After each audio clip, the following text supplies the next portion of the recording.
Bismillahirrahmanirrahim. Assalamualaikum warahmatullahi wabarakatuh.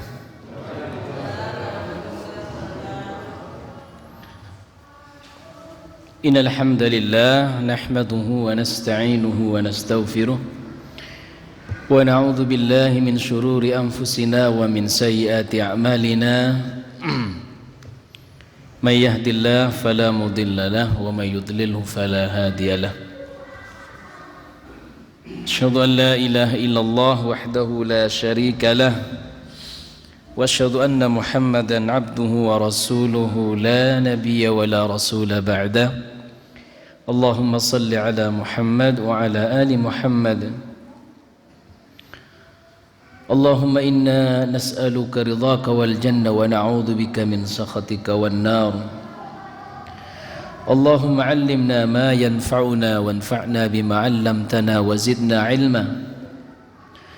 Allahumma la tada' dhanban illa ghafartah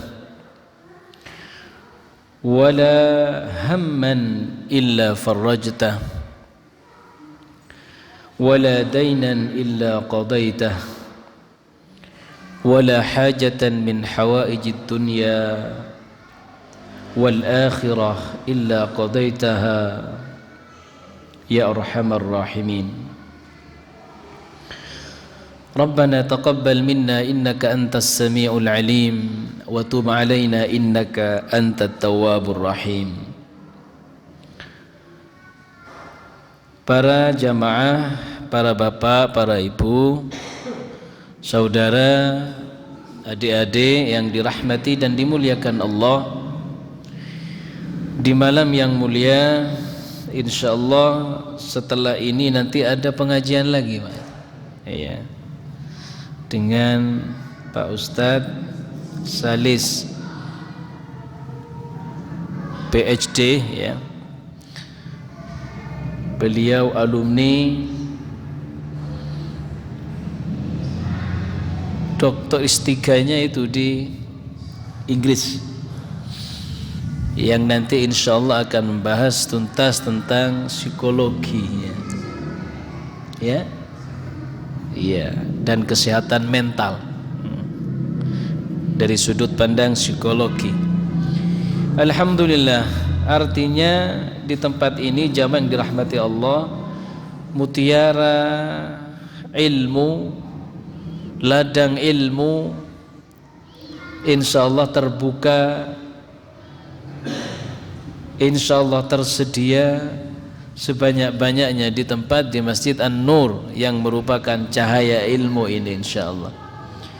Jadi kami ucapkan barakallahu fikum para pengurus, terus ya berkreasi untuk senantiasa mari bersama-sama memakmurkan masjid agar supaya banyak terus bertambah, ya, orang-orang yang sujud, rukuk dan sujud di tempat kita di Masjid An-Nur ini dalam rangka menyehatkan, ya, hati nurani kita, fisik kita.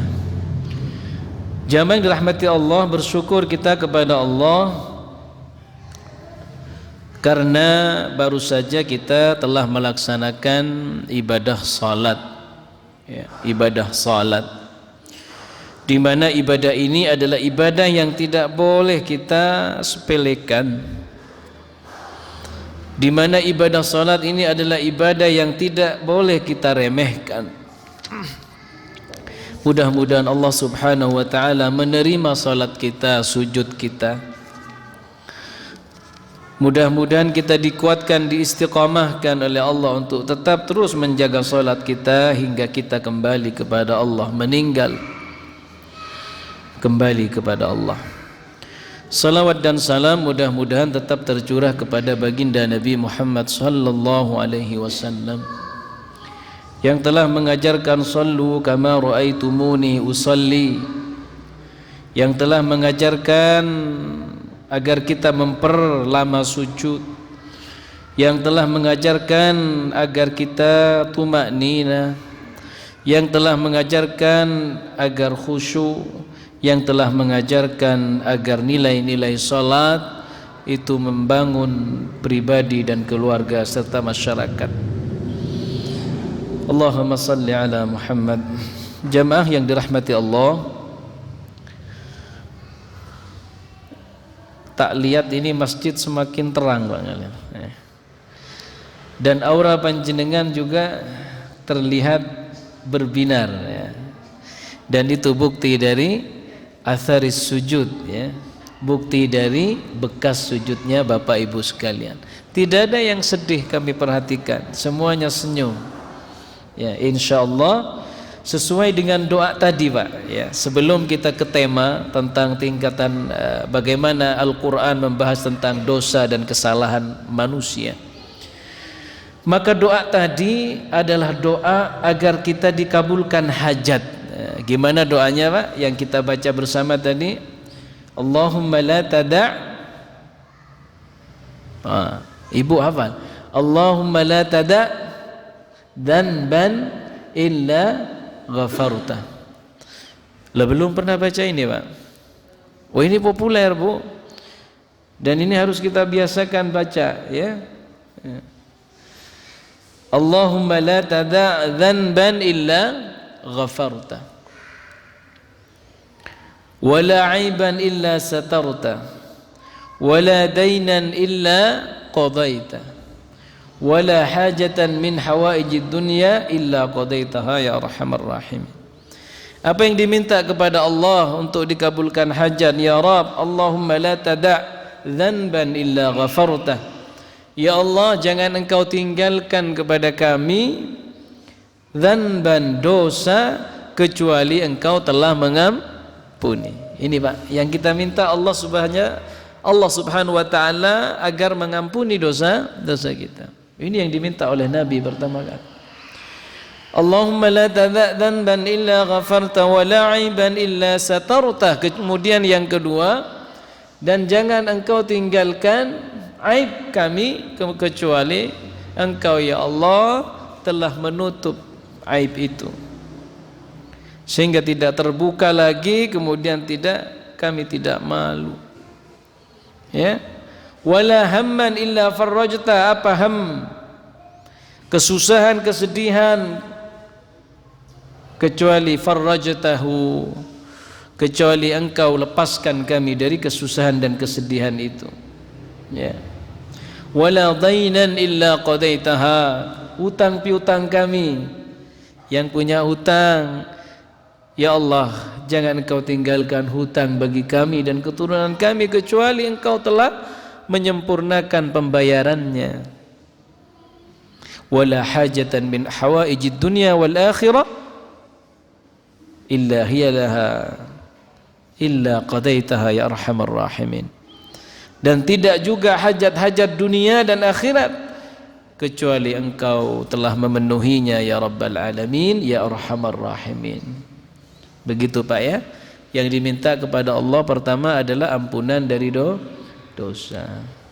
Yang kedua dari aib. Jamaah yang dirahmati Allah subhanahu wa ta'ala, untuk itu sudah baca surat Al-Kahfi ke? Insyaallah semuanya alhamdulillah. Kita lanjutkan, sisa waktu sedikit karena pembahasannya agak banyak. Insyaallah panjenengan sudah baca dari kemarin malam ya, dari kemarin malam hari tadi, hari ini, kemudian panjenengan sudah baca.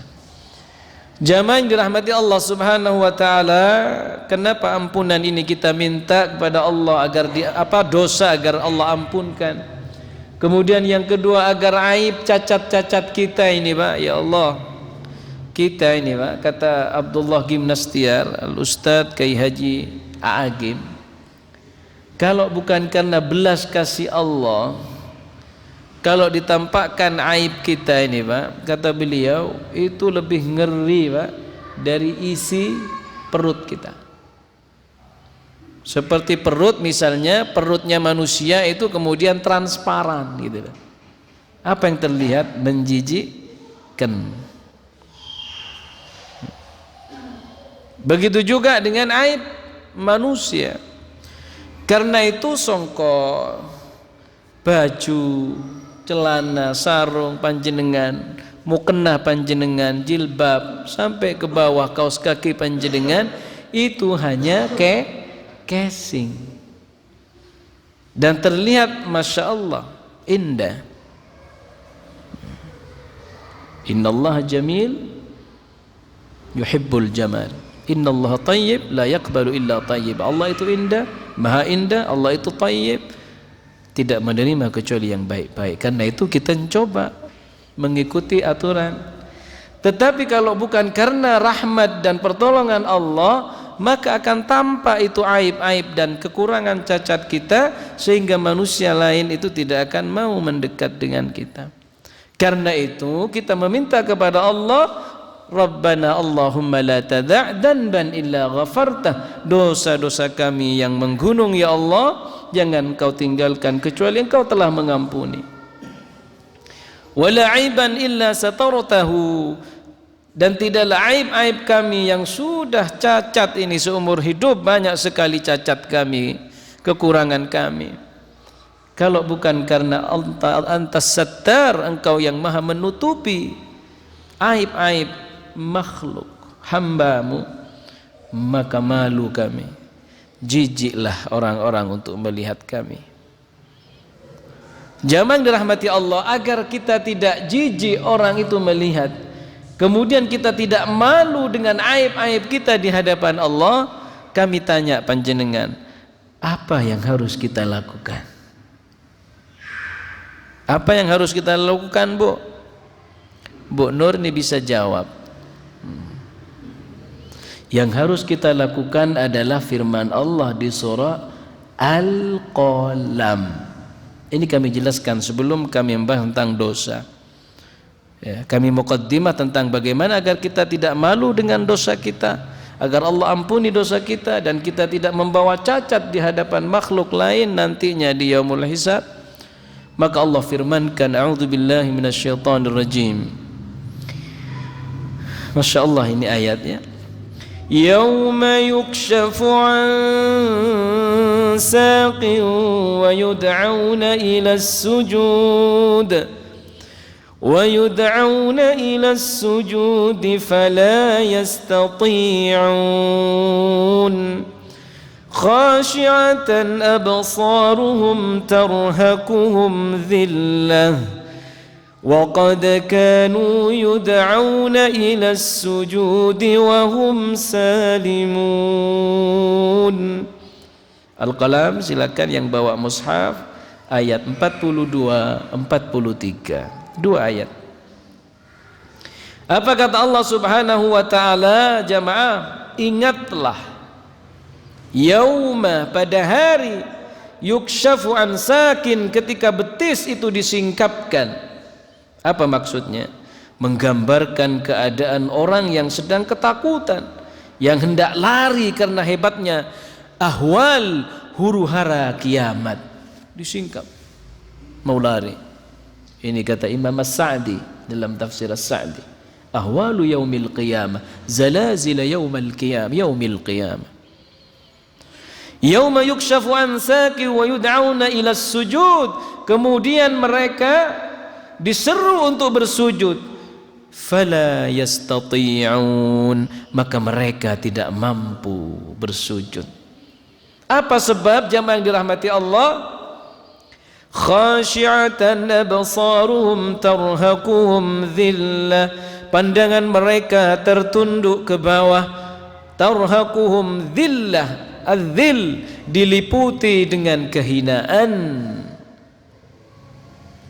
Karena sebab waqad kanu yud'auna ila sujudi wa hum salimun, karena dahulu sewaktu di dunia mereka salimun, mereka itu dulunya di dunia ya, mereka sehat, mereka mampu, mereka ada waktu, longgar, Pak, sehat lagi. Tetapi ketika diajak untuk salat, sujud, patuh dan tunduk kepada Allah, tidak mau. Inilah yang menyebabkan kemudian jamaah yang dirahmati Allah, ketika huru-hara yaumul qiyamah, hari hisab, kita manusia itu tidak mampu untuk sujud kepada Allah. Sementara orang-orang yang beriman, kata Allah Subhanahu wa ta'ala dalam keterangannya dalam tafsir As-Sa'di itu, wa ammal mu'minun, alladzina kanu fi hayatihim ad-dunyawiyah yasjuduna Allah wa yuqimuna as-salah. Sementara orang-orang yang beriman yang sewaktu hidupnya mereka yuqimuna as-salah, mereka mendirikan salat, kemudian memenuhi panggilan Allah, maka mereka kelak di hadapan Allah langsung otomatis dia sujud kepada Allah dengan kondisi keberadaan yang sangat indah itu, yaitu sujud. Jamaah yang dirahmati Allah Subhanahu wa taala, itu yang pertama. Kemudian yang kedua tentunya adalah agar aib kita ini ditutup oleh Allah, maka salat itulah ya sebagai tameng, senjata untuk agar kita ini tidak banyak melakukan kesalahan. Sebagaimana firman Allah dalam Al-Quran, dirikanlah salat, inna salata tanha anil fahsya'i wal munkar. Jelas kalau kita salat, aib-aib dosa itu tidak akan mudah dilakukan oleh mereka yang salatnya bagus. Lalu kenapa rahasia yang ketiga Allah menggunakan yud'auna ilas sujud bukan yud'auna ilas salah? Mereka diajak untuk sujud enggan, sementara salimun mereka itu sehat. Kenapa Allah enggak menggunakan yud'auna ilas salah? Ini Allah ingin mengajak, memberikan penegasan sekali lagi bahwa puncak daripada ibadah salat itu ada di saat-saat kita sedang sujud kepada Allah. Karena itu aqrabu ma yakunul 'abdu min rabbih wa huwa sajidun faktsirud du'a atau kama qala. Sedekat-dekatnya hamba dengan Allah, posisi paling dekatnya seorang hamba dengan Allah Rabbnya adalah ketika dia sujud dalam salatnya, faktsirud du'a, maka perbanyak doa. Karena itu ulama mengatakan selain tasbih yang kita baca, maka berdoalah dalam hati yang sebanyak-banyaknya kepada Allah. Allahumma farrij hammal mahmumin, Allahumma ya Allah, seperti doa tadi. Itu boleh ya, tetapi jangan disuarakan. Boleh Pak ya. Kalau ada yang bertanya boleh enggak Ustaz berdoa dengan doa selainnya dalam sujud? Boleh. Apa dasarnya? Aktsirud doa, perbanyak doa. Kemudian termasuk Syekh Ali Jabir, ulama-ulama yang lain itu biasa ya Allah dalam hati ya. Limpahkan rahmat, jauhi dari cobaan, jauhi dari kesusahan, jauhkan, hindarkan dari petaka macam. Lama sujudnya. Jamaah dirahmati Allah Subhanahu wa taala, saat-saat kita memohon ampun kepada Allah di saat kita sujud. Hadirin yang dirahmati Allah Subhanahu wa taala, ya. Mudah-mudahan kita termasuk orang-orang yang sehat dalam hidup, kemudian kita mudah untuk melaksanakan salat. Karena itu Nabi Ibrahim itu ngotot, bahasanya dalam tanda kutip itu ngotot kepada Allah ketika doa. Dalam surat Ibrahim itu doanya apa? Rabbi ij'alni muqimas salati wa min dzurriyyati Rabbana wa taqabbal du'a. Ngotot Pak. Ya Allah, jadikan hamba dan anak keturunan hamba orang-orang yang menjaga salat. Rabbana wa taqabbal du'a. Ya Allah, terima doa kami. Itu sampai diulang. Rabbana wa taqabbal. Sampai Nabi Ibrahim itu menguatkan ya dengan ya Allah terima. Karena kalau tidak diterima salat kita Pak, kemudian salat kita itu tidak baik ya, apalagi enggak salat misalnya, maka harapan untuk mendapatkan satir ya, mendapatkan penjagaan, perlindungan kemudian oleh Allah, kita dilindungi aib-aib itu dan diampuni dosa, itu sangat tidak mungkin. Karena dijanjikan ini kepada orang-orang yang sujud. Nah, orang-orang yang enggak mau sujud, orang-orang munafik, kata Allah Subhanahu wa taala dalam tafsir As-Sa'di kemudian menyampaikan, ya mereka nanti akan malu hebat, malu. Mudah-mudahan kita semua dan anak cucu kita dilindungi dari nifak ya. Di mana orang-orang munafik ketika yakumuna ila shalah qumu kusala yurauna an-nas wa la yadhkuruna Allah illa qalila. Orang-orang munafik itu tidaklah sholat melainkan bermalas-malasan dan mau sholat kalau banyak yang memujinya. Dan tidaklah orang-orang munafik itu menyebut-nyebut nama Allah kecuali amat sangat sedikit. Malas.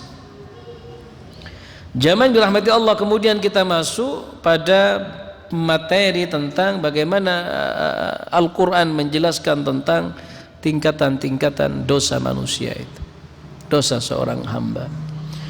Yang pertama disebutkan dalam Al-Quran dalam surat Al-Baqarah, Rabbana la tu'akhidna in nasina aw akhta'na. Al-khata', khati'ah. Kullu bani Adam khatta'un wa khairal khatta'in at-tawwabun, kata Nabi Muhammad. Seluruh bani Adam manusia itu adalah pernah melakukan dosa, bahkan dicap khata', pendosa gitu. Tetapi kata Nabi, khairul khatta'in at-tawwabun, sebaik-baik pendosa adalah orang yang mau sadar dosanya, kemudian dia kembali kepada Allah, hijrah dengan komunitas hijrah, kemudian dia belajar bertaklim, ikut taklim ke sana kemari, memperbaiki kualitas dirinya. Nah, itu berhasil. Itu terbaik kata Nabi. Ya. Zaman dirahmati Allah Subhanahu wa taala, maka yang pertama ada khata'. Ya. Ada khata' ini di ayat berapa itu, Pak, ya? Ayat Al-Baqarah, ayat-ayat terakhir, Pak, ya. Ibu-ibu hafal ya, la yukallifullahu nafsan illa wus'aha. Itu wirid kita, wirid pagi sore. Jangan lupa. Agar rumah kita itu tidak seperti kuburan, agar rumah kita itu tidak petang gelap mencekam, baca Al-Baqarah, ya. Baca Alif Lam Mim, baca ayat kursi, baca akhir surat Al-Baqarah, An-Nas, kulhu, terus muawwidzatain, kul a'udzu birabbil falaq, kul a'udzu birabbin nas. Diruqyah. Ya, rumah kita, diri kita itu diruqyah. Jamaah dirahmati Allah, Allah berfirman, Rabbana, ya Allah ya Tuhan kami, la tu'akhidna in nasina aw akhta'na. Gandengannya khata' ini dengan nisyan. Manusia sifatnya pelupa. Kalau sudah lupa, ya lupa dengan sehingga melakukan kesalahan. Nah, khata' ini tidak dicatat oleh Allah sebagai suatu dosa, karena tidak disengaja. Nah, turunan ini kata para ulama, sifat Allah terhadap perbuatan manusia yang khati' ini, yang melakukan kesalahan, yaitu al-'afwu wa ya'fu anis sayyi'at. Nah, al-khata' itu masuk ya dosa-dosa kecil-kecil itu. Misal begini, panjenengan harusnya sholat zuhur itu jam berapa, Pak? Ya, kemudian karena tak tertidur, ya, itu khata'. Kemudian panjenengan melaksanakannya jam 2:30 misalnya, karena tidur capek. Itu al-khata'. Dan itu belum dicatat sebagai sebuah dosa. Itu kata ulama. Dan Allah menghadirkan, mendatangi hamba yang melakukan khata' itu, dosa apa, kesalahan itu, dengan sifatnya al-'af. Karena itu, masya Allah, di ayat ini